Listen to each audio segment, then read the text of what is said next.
Unbreak Marketing, experience number 4. Hi, my name is Jonathan Ames. I have 20 years of experience leading digital marketing teams, and I'm going to share a series of 5-minute experiences to help you unbreak what's broken in most marketing engines. Today's experience is about dog fooding. So what's dog fooding? It's using your own product. So how do you know when it's broken? Your marketing team doesn't use your products, and your team doesn't know your products as well as your users do. This is a very common problem, and usually the reason why it happens is that our marketing team wouldn't normally use this product because this product is not for marketers. However, there are a variety of ways you can get around this. The costs to your team are that your marketing team cannot get as excited about a product that they don't use. Your marketing team also has to get others to check their product descriptions because they just don't know the product that well. Either your customer support team or your sales team or someone else has to, maybe your founders, has to check their product descriptions. So you also miss out on improvements that your marketing team could suggest as users.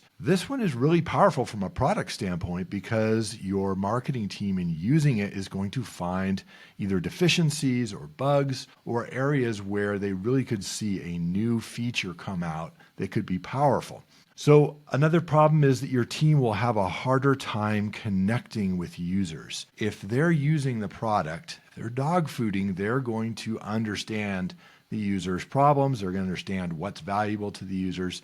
When they have those opportunities to connect for testimonials, case studies, or other instances, they're going to connect easily. But if you don't dog food, it's going to be really tough because they're going to be outsiders. Sometimes it's not so much a question of product features that need to be added, but it's just how do you use the product in different ways to create value? And so those use cases, your team's not going to get those ideas if they're not using it. So if your product is used by marketers, you also miss out on the benefits to your team. And I'll tell you this from personal experience. There are times where I have worked in organizations that have sold a product aimed at marketers and where we did not, as the marketing team, get access to those benefits for our own marketing. Why is this worth solving? The cost to solve it is really only time. And the product insights alone will supercharge your marketing team's ability to create compelling, accurate content.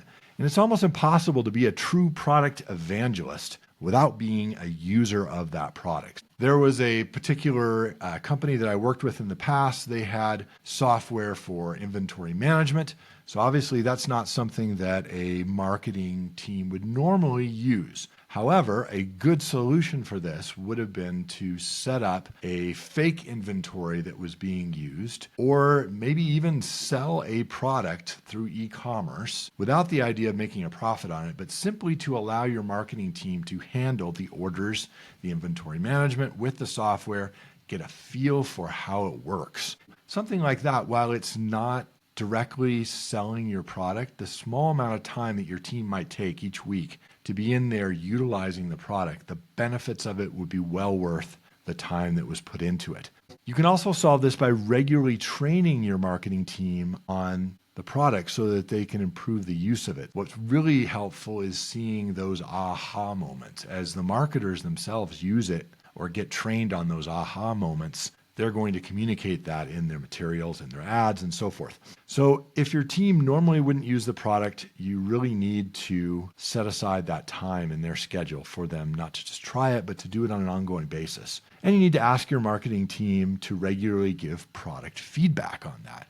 What's working, what's okay, what's bad, and a way to connect this with the competitive landscape is you could have them use this product side by side with maybe your top competitors. And then your marketing team could see both of these side by side, see the pros and cons. Where the competitor was better, they could at least understand ways to suggest to the product team how to make improvements, or they could understand how to show places where that advantage wasn't such a big deal. And in places where your competitor is weaker, your marketing team now knows how to convey that. So that's dog fooding. It is a powerful way to get your marketing team to communicate in ways both to your product and improving it and to your potential audience.